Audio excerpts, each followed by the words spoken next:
Hello again. Welcome back to my channel. If you've seen my videos before, hey again. If you're new here, hi. Today we're going to talk about this bad boy.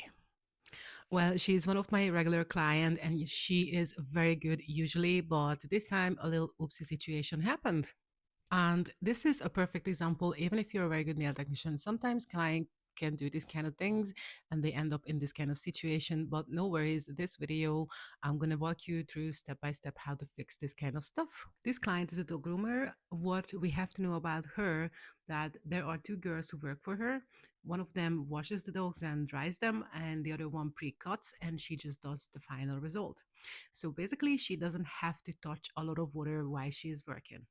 But because it was the corner of the thumb, I assume it wasn't a water damage or something like this. Most likely, it could happen that she was picking or poking something with that corner, and that's why it came off. But at the end, it really doesn't matter what happened to her. The point is that we have to make sure we're going to fix this damage correctly, and she's going to have the long lasting effect again.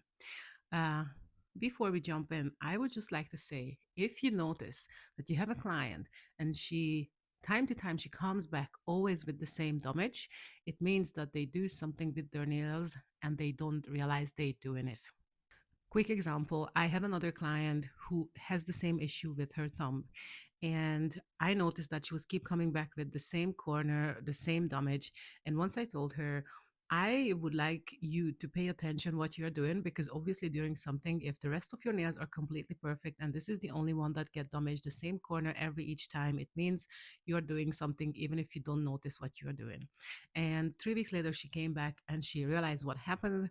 She works for a big care home, and time to time she likes to help out for the nurses to, give the pills to the patients. So she helps to pop the pills out. And because she was popping the pills all the time with the same corner, after a while it started to lift. So if you facing with these kind of situations, I would suggest to ask your client to keep an eye on what they're doing, because the solution will be there.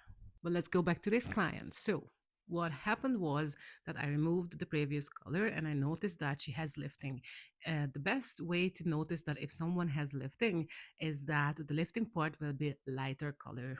And you can see on this video that it was so obvious it was a lifting because it was a lot lighter than the rest of the nails. So what you can do here is that carefully and safely you remove the lifting part, and you can see that there was this yellow thing underneath.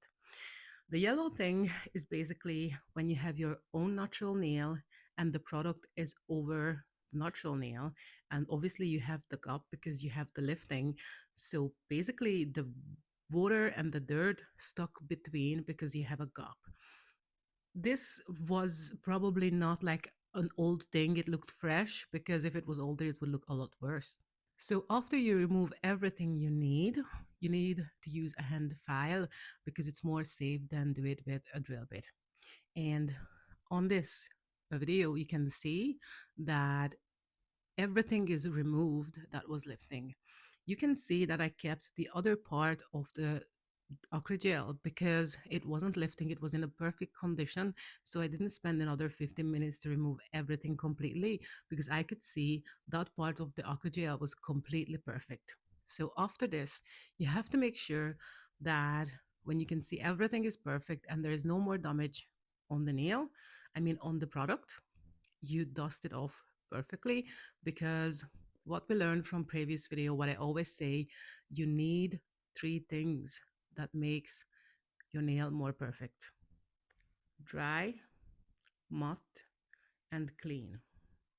These three things that you really need to provide a perfect adhesion. You always have to remember that because you work with a natural nail, you have to seal a product on top of it. But if your surface is not perfect, your application is not going to be perfect.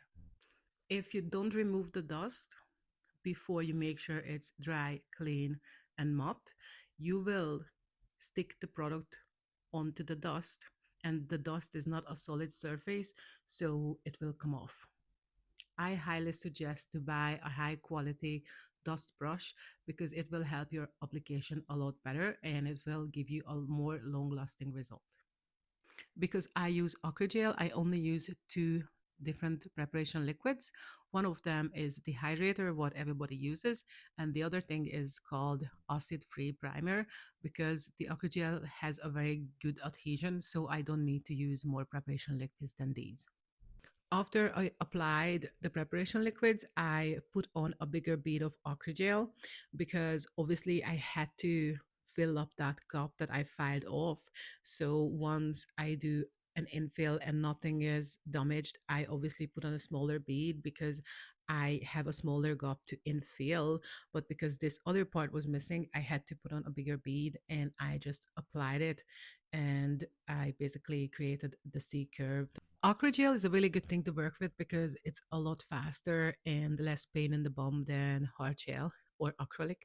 So after 2 minutes, it was completely cured. I removed the sticky layer because Acrygel is a gel, so it will have a sticky layer on top once it's cured in the lump.